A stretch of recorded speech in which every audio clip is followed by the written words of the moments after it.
I have the luxury of being in the booth and away from the table, Paul, but at this moment in the contest, when I see Joey eating with this ferocity and this determination, I get filled with emotion. We're not even at the end yet, and I'm more emotional than the last episode of Oprah because this kid brings every single thing he's got, every bit of his fiber.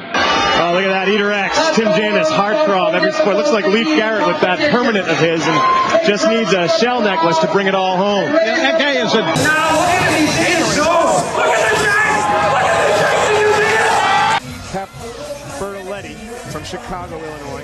He told me that he really hoped to keep pace with Joey on the opening minutes. Yeah, he's not doing it. He's not doing it, but he was blessed upon birth with an overactive gallbladder. Joey Chestnut now doing a little bit of it. Now he presses his stomach with his rib cage and with his hands. It's like, I call it like the Beanie Baby. Like my kid grabs a Beanie Baby or a hacky sack and just kind of plays with it. He is able to do that because he's got so much food in his stomach. Know that he was thin despite all the eating contests. This is the changing face of it. Most of the great competitors are thin, unlike this guy. Well, that's humble Bob Shout right there.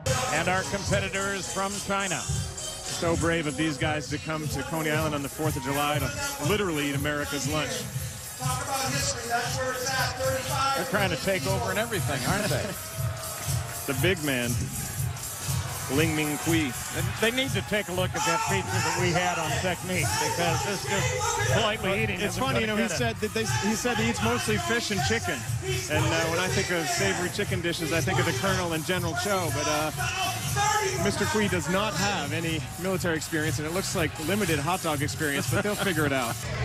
A chef, he calls himself the gourmet of Gauvage, and if you look at Joey there. You know, no points for style. This is not a beauty pageant. This is about esophageal zeal, man. This is about jaw strength, stomach capacity, and hand speed, and that has been his everything in the last 3 minutes.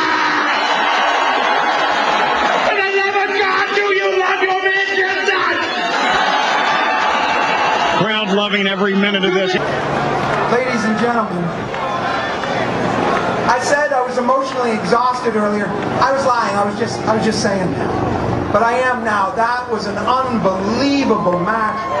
I thought Joey was going to blow him away. Where does Kobayashi get this? Where does he get this?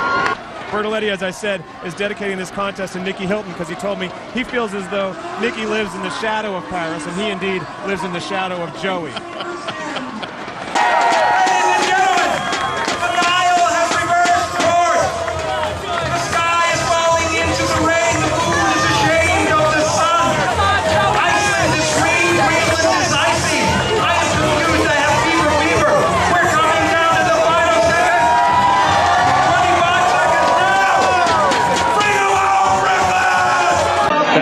Booker has been here 9 years in a row, and he may retire, the last big man in this sport, but he's got a rap career to fall back on. He's got a young protege out in the suburbs called Aqua Fresh. He is setting a good pace. Now, Pat Bertoletti, look at that mustache of Pat Bertoletti's. It's like Magnum P.I.